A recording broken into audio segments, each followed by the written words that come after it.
Shapes के part 2 पर आज हम काम करने जा रहे हैं। शेप्स का जो पार्ट 2 है वो है सॉलिड शेप्स।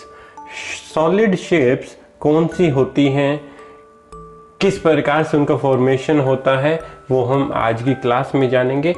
नमस्कार बच्चों, भारत विकास क्लासेस में आप सभी का फिर से स्वागत है। चैनल को अगर अभी तक सब्सक्राइब नहीं किया है तो चैनल को सब्सक्राइब कर लीजिए, बेल आइकन को प्रेस कर लीजिए, प्लस ऑल पर क्लिक करना ना भूलिए ताकि मेरी बनाई हुई वीडियो आप तक पहुंचती रहे और आप उसका भरपूर फायदा उठाएं। चलिए शुरू करते हैं आज की class. Shapes, solid shapes. Solid shapes को बेटा हिंदी में कहते हैं ठोस आकार। सॉलिड मीन्स ठोस और शेप्स मीन्स आकार। आपने शेप्स वाली वीडियो जरूर देखी होगी, अगर नहीं देखी है तो नीचे डिस्क्रिप्शन बॉक्स में मैं लिंक डाल दूंगा, आप वो जरूर देख लीजिएगा। मैं कुछ एग्जांपल इसमें आपको दिखा रहा हूं। These are some solid shapes. जैसे कि हमारा ये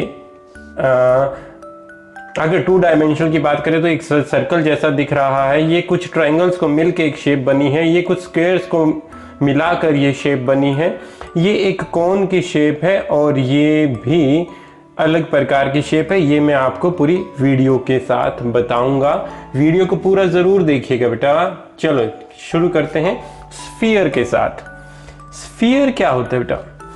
स्फीयर, आपने एक बॉल देखी है, एक मार्बल देखा है, उसी प्रकार का जो बड़ी बॉल है, छोटी बॉल है, या हमारी जो अर्थ है, आपने अर्थ जैसे ग्लोब देखा होगा, आपने स्कूल में रखा हुआ, किसी के ऑफिस में भी रखा हुआ देखा होगा। तो ये जो सारी शेप्स हैं ये स्फीयर शेप है। ये जैसे कि आपको पिक्चर में दिखाई दे रही है, ये पूरा राउंड एक सर्कल है और कई सारे राउंड सर्कल से मिलकर ये शेप बनी है स्फीयर। क्या कहेंगे हम स्फीयर को? ये एक 3 डायमेंशनल शेप है बेटा। एग्जाम्पल क्या हो सकते हैं बेटा इसके? जैसे मैंने अभी बताया, बॉल, मार्बल, ग्लोब। ठीक है बेटा, ये मार्बल है एक, ये ग्लोब है। इस प्रकार का आपने किसी ऑफिस में देखा भी होगा। तो ये शेप कौन सी हुई? स्फीयर। कौन सी शेप हुई? स्फीयर। अगली शेप कौन सी है बेटा? अगली है क्यूब। आपने ये शेप जरूर देखी भी होगी और आपके घर में होगा भी, आप इस प्रकार के पजल सॉल्व भी करते होंगे। अब ये क्यूब बनता कैसे है बेटा? चलिए इसकी डेफिनेशन देखते हैं पहले।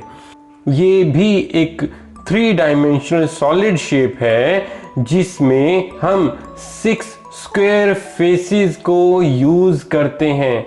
ये भी स्क्वायर है, ठीक है, और ये भी स्क्वायर है, ये भी स्क्वायर है। ये तो 3 फेसेस हमें दिखाई दे रहे हैं, लेकिन एक ये बॉटम वाला हिस्सा, एक ये वाला फेस और एक इधर वाला फेस, ऑल टुगेदर ये 6 फेसेस हैं, 6 स्क्वायर्स हैं और 6 स्क्वायर्स को मिलाकर हमारा एक क्यूब बन गया। फॉर एग्जाम्पल बेटा मैं यहाँ पे ड्रॉ करके दिखाता हूँ। हमने ये स्क्वायर बनाया, एक ये स्क्वायर बनाया, एक ये स्क्वायर बनाया, एक इधर स्क्वायर बनाया और ये पीछे स्क्वायर बनाया। 1 2 3 4 5 6। These are 6 faces of cube. कुछ एग्जाम्पल देख लेते हैं बेटा। हम डाइस, ये डाइस देखा है आपने, हम लूडो खेलते हैं तो लूडो खेलते हुए हम डाइस का यूज करते हैं। ये भी हमारा एक क्यूब का एग्जाम्पल है। आइस क्यूब, आइस क्यूब सबने देखी होगी बेटा, ये भी एक क्यूब का एग्जाम्पल है। Next shape is cuboid. हमने जो पिछली शेप की थी वो थी क्यूब, अब है क्यूबॉइड। क्यूब थी 6 स्क्वायर साइड्स को मिलाकर एक हम बनाते हैं क्यूब, और अब ये क्या है? क्यूबॉइड हम बनाते हैं 6 रेक्टेंगुलर शेप को मिलाकर जो हमारी शेप तैयार होती है वो होती है क्यूबॉइड। आई रिपीट, 6 साइड्स, ठीक है, 6 साइड को यानी 6 फेसेस को मिलाकर जब हम एक शेप को तैयार करते हैं वो क्यूबॉइड होता है। But the condition is that उसका हर एक फेस एक रेक्टेंगल शेप का होना चाहिए। क्या कंडीशन है क्यूबॉइड के साथ? उसका हर एक फेस एक रेक्टेंगल कंडीशन का हो, उसका हर एक फेस एक रेक्टेंगल शेप का होना चाहिए। रेक्टेंगल शेप की क्या कंडीशन है? शेप्स वीडियो पार्ट 1 में मैंने आपको बताया है कि रेक्टेंगुलर शेप वो होती है जिसकी आमने सामने की दोनों फेसेस, आमने सामने की दोनों साइड्स बराबर होती हैं, इक्वल होती हैं। ठीक है बेटा, इसके कुछ एग्जांपल देख लेते हैं। हमने ब्रिक देखी है जिससे हम घर बनाते हैं, ईंट। ठीक है, हमारा टिफिन बॉक्स, लंच बॉक्स, ये भी हमारी क्यूबॉइड शेप है। रेक्टेंगल, इसके सारे के सारे फेसेस रेक्टेंगल हैं, इसके भी सारे के सारे फेसेस रेक्टेंगल शेप के हैं। That is why we called it cuboid. Cuboid. Next is cylinder. Cylinder, आपने बेटा घर में कहीं बाहर इस प्रकार का कोई ड्रम देखा होगा, ड्रम, या कोई पाइप देखी होगी, या घर में गैस सिलेंडर देखा होगा। वो शेप को हम सिलेंड्रिकल शेप कहते हैं, सिलेंडर की शेप कहते हैं। इसमें क्या है बेटा, दो फ्लैट फेसेस, दो इक्वल फ्लैट फेसेस एक पाइप के साथ होती है, that is called cylinder shape. ठीक है बेटा, इसके बारे में कुछ पढ़ लेते हैं। 3 डायमेंशनल शेप है, ये भी 3 डायमेंशनल शेप है और कंटेन 2 पैरेलल बेसिस। ये बेसिस है, एक बेस, 2 बेस, ये दोनों पैरेलल बेस इसके साथ लगे हुए हैं with a curved surface area. ये कर्व्ड सरफेस एरिया इसका है। ठीक है, the bases are usually circular in shape. ये जो बेसिस हैं, ये देख रहे हो आप, सर्कल शेप के हैं बेटा। ये देखो, ये बेसिस की शेप के हैं, सर्कुलर शेप। तो ये थोड़ा सा इसके बारे में हल्का सा आइडिया हो गया कि सिलेंड्रिकल शेप हमारी कैसी होती है।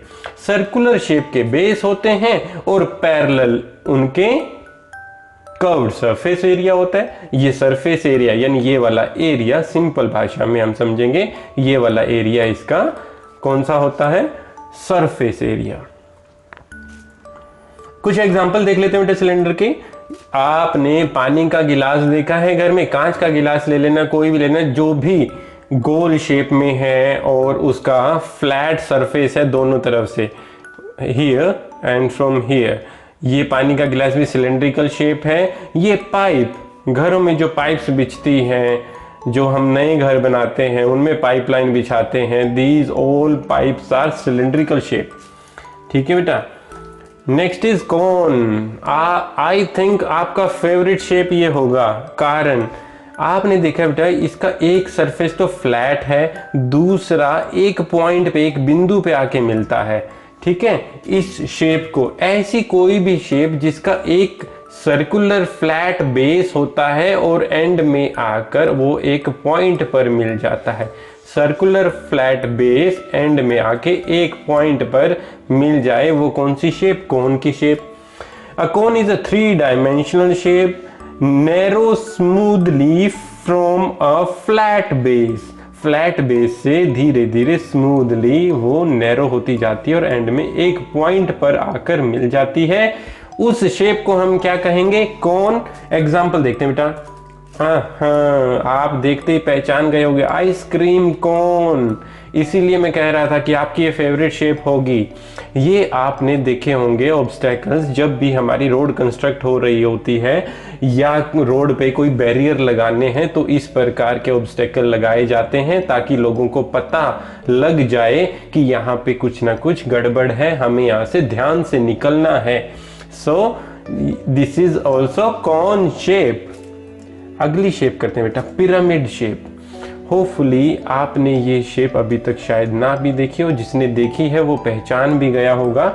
ये शेप बेटा 3 ट्रायंगल से मिलकर बनी है। इसका भी फ्लैट बेस होता है, एंड में ये भी टॉप पर एक पॉइंट पर, एक बिंदु पर आकर मिलता है, बट इसमें 3 ट्रायंगल एक साथ मिलाए जाते हैं, 1 2 और ये पीछे वाला 3 ट्रायंगल मिलकर एक बिंदु पर आकर जब मिलते हैं तो वो पिरामिड शेप बनती है। क्या है डेफिनेशन बेटा? Pyramid is a structure pyramid is a structure whose outer surface are triangular, ये आउटर सरफेस है बेटा, ट्रायंगुलर शेप है, and converge to the single step at the top, ये टॉप पर एक ही पॉइंट पर आकर मिल जाते हैं सभी ट्रायंगल। तो ऐसी शेप को क्या कहेंगे? Pyramid shape. ऐसी शेप को क्या कहेंगे? Pyramid shape. कुछ एग्जांपल देख लेते हैं बेटा। ये हम इस प्रकार के पजल या फिर पेपर से भी हम बना सकते हैं या कार्डबोर्ड से भी बना सकते हैं, ठीक है। ये एक मिस्र में बहुत सारे पिरामिड्स हैं बेटा। आप आगे जाओगे ना तो आप अपनी सोशल स्टडी में इसके बारे में ज़रूर पढ़ेंगे, ठीक है बेटा। तो मैं पहले बता देता हूँ, ये भी एक पिरामिड, वहाँ पे बहुत सारे, मिस्र में बहुत सारे पिरामिड्स हैं। चलिए बेटा आगे बढ़ते हैं, कुछ एक्सरसाइज करेंगे। क्या है ये exercise? Roll and slide. A ball can roll on the floor. Can a box roll on the floor? Ball तो रोल कर सकती है फ्लोर पर, डेफिनेटली। क्या बॉक्स रोल कर सकता है? When you push a box, it slides on the floor.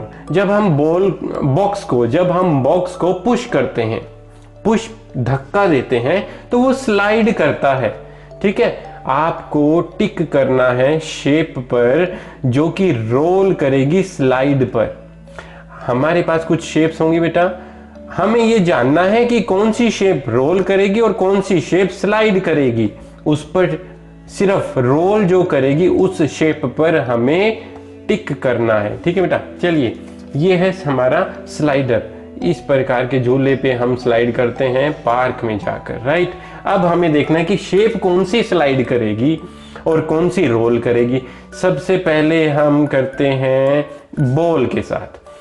अगर बॉल को हम इस झूले से स्लाइड करेंगे, अगर बॉल को हम इस झूले से यहाँ पे रख के इसको पुश करेंगे, क्या ये स्लाइड करेगी या रोल करेगी? सोचिए। ये बॉक्स नहीं है, ये कोई रेक्टेंगुलर शेप नहीं है, ये स्लाइड नहीं करेगी, ये रोल करेगी। तो जो बॉल है वो रोल करेगी, सो हमने इसको टिक कर दिया, राइट। अगली शेप है हमारी पिरामिड शेप। पिरामिड शेप बेटा फ्लैट सरफेस वाली है, इसके ये साइड, ये वाली साइड और नीचे वाली साइड फ्लैट है। वो कभी भी रोल नहीं कर सकती अगर हम उसको इस झूले से पुश करेंगे। वो क्या कर सकती है? सिर्फ और सिर्फ स्लाइड घसीट सकती है, यहाँ से स्लाइड कर सकती है। जैसे हम स्लाइड करते हैं, हम कोई स्फीयर शेप के नहीं बने हुए ना, इंसान स्फीयर शेप का नहीं बना हुआ, वो रोल नहीं करेगा, वो स्लाइड करेगा। तो हम इसको टिक नहीं करेंगे। नेक्स्ट शेप है हमारी क्यूब शेप। ये रहा क्यूब। अगेन ना तो ये बॉल जैसी रोल करने वाली चीज है, इसको तो हमें पुश करना पड़ेगा, और बॉक्स को यहां से जब हम पुश करेंगे तभी वो यहाँ पे स्लाइड करेगा। तो ये हमारा रोल वाली थिंग नहीं है। अगली शेप है हमारी पिरामिड की शेप। पिरामिड का बेटा एक पॉइंट, एक बिंदु पतला है और दूसरा बेस मोटा है। तो अगर हम इसको रोल करने की कोशिश भी करेंगे तो वो एक ही बिंदु पर इधर ही घूमता रहेगा, वो रोल करने के बाद इस तरफ नहीं जाएगा, यानी यहाँ से यहाँ नहीं जा सकता। वो यहीं घूम के यहाँ से वापस इस तरफ, फिर यहाँ घूम के इस तरफ, इस प्रकार से जा सकता है ये, ठीक है बेटा। तो हम इसको भी एग्जैक्टली ये नहीं कह सकते कि ये रोल कर पाएगा, तो इसको भी टिक नहीं कर सकते हम। अगला शेप है हमारा सिलेंड्रिकल शेप। सिलेंड्रिकल शेप बेटा दोनों तरफ से फ्लैट है, बट ये स्फीयर सरफेस एरिया जो है वो रोल है इसका। तो अगर हम इसको यहाँ से रोल करेंगे तो डेफिनेटली ये आराम से रोल हो जाएगा। तो इस शेप को हम टिक कर सकते हैं, क्योंकि सिलेंड्रिकल शेप हमारी रोलिंग शेप है, वो स्लाइड की जगह रोल कर सकती है। आप खुद भी एक्सपेरिमेंट कर सकते हो, बॉल को पुश करके, किसी बॉक्स को पुश करके, किसी पाइप को पुश करके, गिलास को पुश करके, क्या मूवमेंट है वो देख सकते हो, आप सीख सकते हो इस चीज को। अगली एक और एक्सरसाइज हम करते हैं, आपको शेप्स के नाम बताने हैं। कौन सी शेप है, आप शेप्स देखकर इनका नाम लिख सकते हो बेटा। इनका नाम, ये एक आपके लिए मेरी तरफ से वर्कशीट है, इनके नाम लिखकर आप नीचे कमेंट बॉक्स में डालोगे, प्लस आपको ये वर्कशीट आपकी नोटबुक में भी करनी है। कोशिश करें आप शेप बना पाएँ, ड्रॉ कर पाएँ और उनका नाम लिखें, ताकि आपको ये शेप्स ड्रॉ भी करनी आ जाए और आप इनका नाम भी पता कर लें। अगर फिर भी कुछ वीडियो में समझ नहीं आता है तो बार बार रिपीट करके देखिएगा बेटा, आसान है, समझ आ जाएगा। मुझे उम्मीद है आपको ये एक्सरसाइज समझ आ गई होगी। अगर समझ आई है तो वीडियो को लाइक करिएगा, शेयर करिएगा, चैनल को सब्सक्राइब करिएगा, बेल आइकन को प्रेस करिएगा, ताकि आप तक मेरी वीडियो सबसे पहले पहुंचे और उससे आप कुछ ना कुछ सीखें। आज के लिए बस इतना ही। धन्यवाद। जय हिंद, जय भारत। माता पिता से प्यार करें, देश से प्यार करें। वंदे मातरम।